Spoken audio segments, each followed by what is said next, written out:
স্বস্তিদায়ক একটা খবর আমরা পেলাম, 20% ট্যারিফ মার্কিন যুক্তরাষ্ট্রে, এবং এটা অবশ্যই এই কৃতিত্ব বাণিজ্য উপদেষ্টা এবং তার টিমের। আমরা তাদেরকে অভিনন্দন জানাচ্ছি।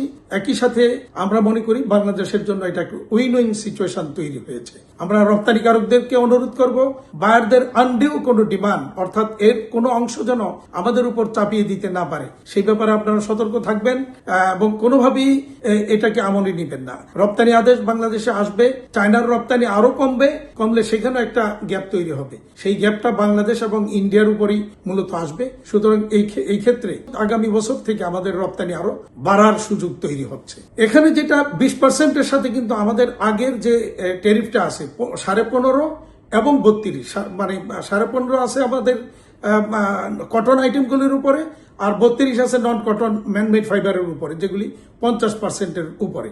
তো সেটাও কিন্তু আলটিমেটলি বহাল থাকবে। বাণিজ্য উপদেষ্টা মহোদয়ের সাথে আমার আজকে সকালেও কথা হয়েছে।